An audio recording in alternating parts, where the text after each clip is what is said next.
अस्सलामुअलैकुम। देखिए, supreme court में वाकया पेश आया, नहीं होना चाहिए था, बड़ा अफसोसनाक वाकया है। चलें पहले मैं आपको वीडियो दिखाता हूँ। मेरे लेटर पर आइए, मिस नंबर नहीं क्रिएट होना चाहिए। आपकी मर्जी है, मैं नहीं करूंगा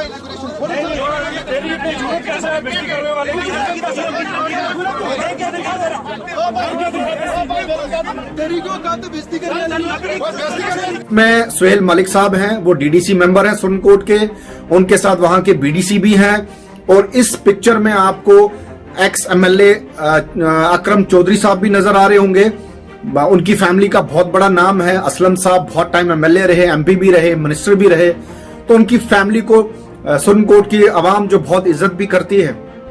तो अकरम साहब मेरे बड़े भाई हैं और सुहेल मलिक मेरा छोटा भाई है। देखिए, एक रोड की इनॉग्रेशन थी और उस इनॉग्रेशन में ये सारा एपिसोड हो गया। मैं चाहता था इस पे कुछ ना बोलूं तो अच्छा है, लेकिन मेरे एक और बड़े भाई हैं जावेद राही साहब, जिनका मैं मैसेज नीचे चला रहा हूं, इन्होंने मुझे टैग करके फेसबुक पे कहा कि आफ्ताब आप इस पे बात क्यों नहीं कर रहे। परहेज कर रहा था, मैंने कहा इस पे बात ना की जाए। लेकिन चले, एक रोड की इफ्तिताह थी, डिपार्टमेंट ने, पीडब्ल्यूडी डिपार्टमेंट ने वो प्रोग्राम ऑर्गेनाइज करवाया और 5 किलोमीटर रोड की इनॉग्रेशन करनी थी। डीडीसी सुहेल मलिक साहब का ये कहना है कि रोड का प्लान उन्होंने रखा है, क्योंकि आज की डेट में गवर्नमेंट जो है वो डीडीसीज के पास है, क्योंकि पुंछ में डीडीसी काउंसिल जो है सारे प्लान्स बनाते हैं। तो राइट भी सुहेल मलिक का बनता था वहां जाके रिबन काटना, लेकिन क्रेडिट देने के चक्कर में पॉलिटिक्स को इन्वॉल्व कर दिया गया। सुहेल मलिक पहाड़ी तबका से आते हैं और अकरम साहब गुजर तबका से आते हैं, तो इसको पहाड़ी वर्सेस गुजर वहां मौके पर बना दिया गया, जो अफसोसनाक है। ये नहीं होना चाहिए था। कुछ मीडिया चैनल जो है इनको बढ़ा चढ़ा के दिखा रहे। देखिए, ये मीडिया चैनल वाला जो है, आप इसको बेहतर जानते, नाम लेने की जरूरत नहीं है।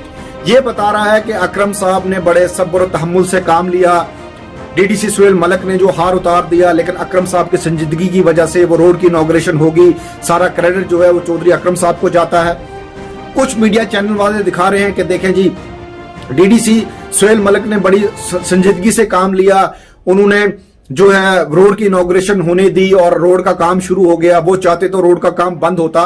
क्रेडिट और डिसक्रेडिट की बात जो है वो चल रही है, मीडिया चैनल्स भी उसको खुलेआम चला रहे हैं, लेकिन अफसोसनाक वाकया है, ये नहीं होना चाहिए था। ये डिपार्टमेंट का कसूर है, उसकी मिसमैनेजमेंट है। वहां के जो भी सीनियर ऑफिशियल्स थे पीडब्ल्यूडी डिपार्टमेंट के, देखिए कानूनी तौर से जो है ये गवर्नमेंट ऑफिशियल फंक्शन था और इसमें राइट बनता था सुहेल मलिक का इनॉग्रेशन करना, क्योंकि वो आज की डेट में डीडीसी हैं। प्रोटोकॉल के हिसाब से भी इनॉग्रेशन उन्होंने करना था और उनके साथ जो वहां के बीडीसी हैं, इन दोनों को ऑफिशियली राइट बनता था वहां की इनॉग्रेशन करना, वहां का रिबन काटना और वहां की रोड का काम शुरू करवाना। अब मुझे नहीं समझ में आया कि चौधरी अकरम साहब को वहां क्यों बुलाया गया, कि सियासत के तहत जो है उनको वहां लाया गया।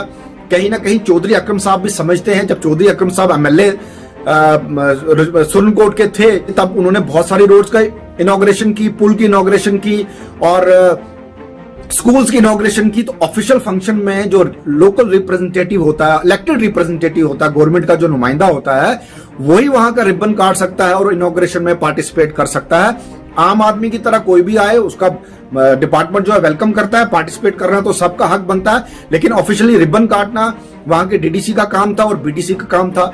लेकिन चौधरी अकरम साहब को वहां लाया गया और बैलेंस बनाया गया कि अगर आपने डीडीसी सुहेल मलिक को हाथ डालने हैं, चौधरी अकरम साहब को भी हाथ डालने हैं।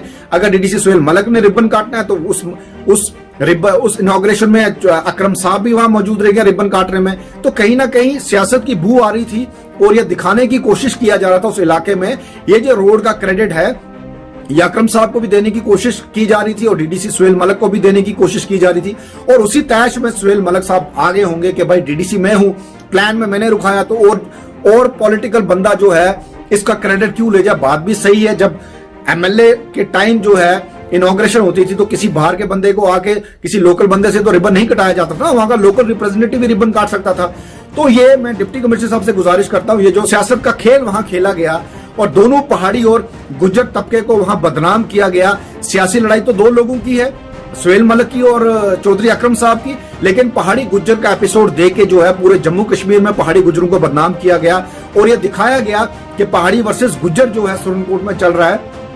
मैं ईमान से एक बात कहूं, हम लोग बड़े अमन और भाईचारे से यहाँ रह रहे हैं, लेकिन कुछ सियासी जमातें ऐसी हैं जो अपने सियासी इंटरेस्ट के लिए ऐसे एपिसोड जो बना लेती हैं। ऐसा नहीं होना चाहिए था। वहां पॉलिटिक्स की गई, अकरम साहब को पैरेलल जो है डीडीसी सुहेल मलिक के सामने वहां खड़ा किया गया, तो ये दिखाने की कोशिश की गई कि डीडीसी सुहेल मलिक जो है इस रोड का क्रेडिट ना ले जाएं।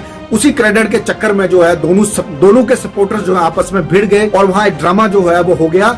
मैं समझता हूं, मैं डिप्टी कमिश्नर से गुजारिश करता हूं कि पीडब्ल्यूडी के जो भी ऑफिशियल जिन्होंने वो गवर्नमेंट फंक्शन था, जिन्होंने वहां प्रोग्राम खराब करने की कोशिश की और जिन ऑफिशियल्स की वजह से, मिसमैनेजमेंट की वजह से ऐसा एपिसोड सामने हुआ, उनके खिलाफ सख्त से सख्त कार्रवाई करनी चाहिए। बरादरी जो वो सियासत का शिकार ना हो, इसका हमें ख्याल रखना पड़ेगा, क्योंकि सियासी लोगों का तो काम है क्रेडिट लेना या डिसक्रेडिट देना किसी को, लेकिन उसके चक्कर में हम अपनी बरादरियां खराब कर दें, ऐसा नहीं होना चाहिए।